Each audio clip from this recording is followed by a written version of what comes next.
When I was 12, I went to school and I had my hair in braids. I went in feeling super happy and excited, but my teacher told me that my hair was ugly, disgusting, and wasn't school protocol. As a result, I had to take them out. I was so traumatized by the situation, I didn't get braids again till I was 25. I was a victim of hair discrimination.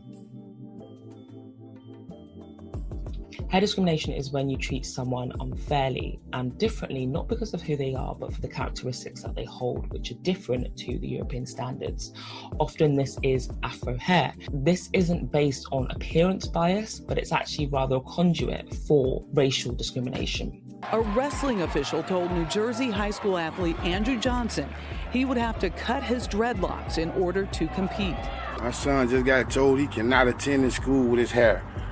Hair discrimination presents itself in many different ways. It could mean not getting a job because you have your hair in braids. It could be being sent home from school because you have your hair in its natural form. You're being sent home from school for being told that your natural Afro hair was too big for the classroom, essentially. Yeah, I was told it could block people from seeing the whiteboard, it could be a distraction, it could make contact with other students. And then it was more the humiliation because it happened in public every time. It would always be, as soon as I was walking into school, there would be somebody waiting for me to say, oh, you're being sent home.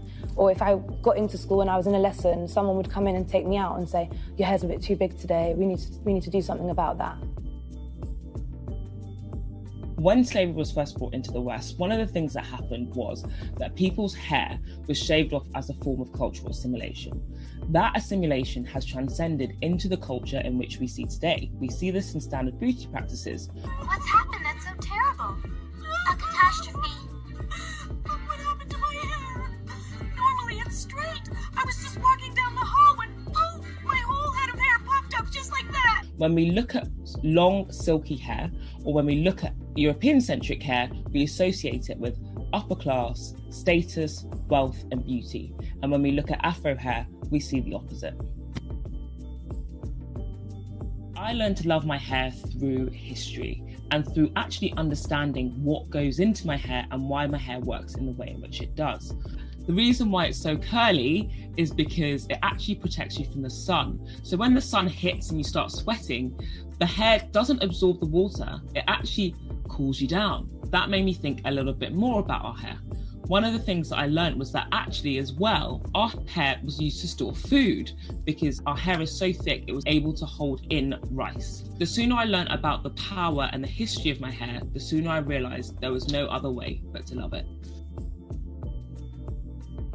I'm calling on the UK government to end hair discrimination by amending the Equalities Act to include Afro hair.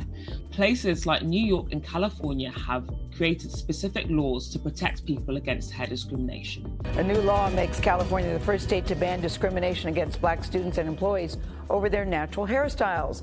Governor Gavin Newsom signed the bill into law yesterday. It protects black people with styles like dreadlocks or cornrows. This needs to be transcended into the UK as well. One of the things that I've developed alongside the Halo Collective is the Halo Code. The Halo Code is a campaign pledge for schools and businesses to adopt in order for black people to feel comfortable wearing their natural hair without judgment and feel safe and free to have their hair in whichever way they want.